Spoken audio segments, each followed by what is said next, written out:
ஒரு புதுவிதமான variety rice எப்படி செய்யணும் அப்படிங்கிறத பார்க்கலாம். அதுக்கு முதல்ல இப்போ இதில் நம்ம 3 டம்ளர் ரைஸுக்கு 7 டம்ளர் தண்ணி ஊற்றிக்கலாம். இப்போ 2 3 4 5 இப்போ 7 டம்ளர் தண்ணி ஊற்றிட்டோம். இதில் நம்ம இந்த ரைஸுக்கு தேவையான தக்காளி இதில் சேர்த்துடலாம்.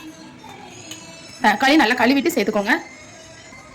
பட்டை சேர்த்துக்கோங்க, ஏலக்காய், இப்போ லவங்கம், பிரியாணி எல்லாம் சேர்த்துக்கோங்க, கொஞ்சம் சோம்பு. இப்போ இதை நல்லா கொதிக்க வச்சிடலாம். இப்போ இதை மூடி போட்டலாம். இது நல்லா கொதிக்கட்டும். அதுக்குள்ளேயே நம்ம ரைஸ் ஊற வச்சிடலாம். இப்போ 3 டம்ளர் ரைஸ் எடுத்துட்டோம். இதை கொஞ்சமாக ஆயிலோ நெய்யோ விட்டு கிளறி வச்சுருங்க. இப்போ நல்லா கிளறி இதையும் மூடி வச்சிடலாம்.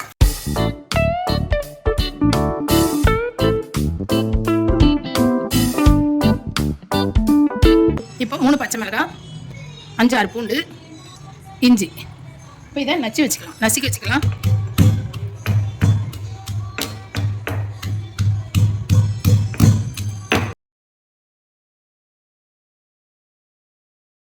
இந்த தண்ணி இப்போ நல்லா கொதிச்சிருச்சு பாருங்க. இப்போ நாம இந்த தக்காளி எடுத்துடலாம்.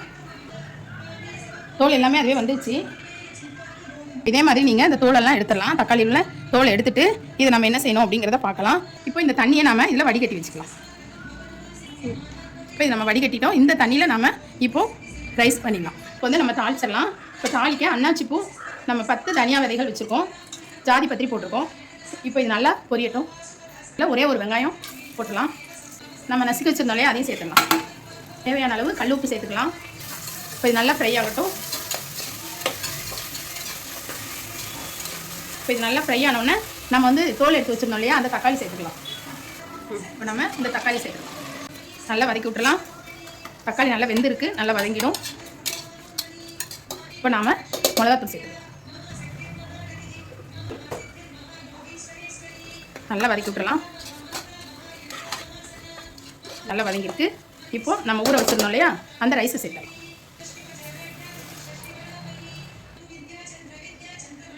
கொதிக்க வச்சிருந்த தண்ணியை சேர்த்தலாம்.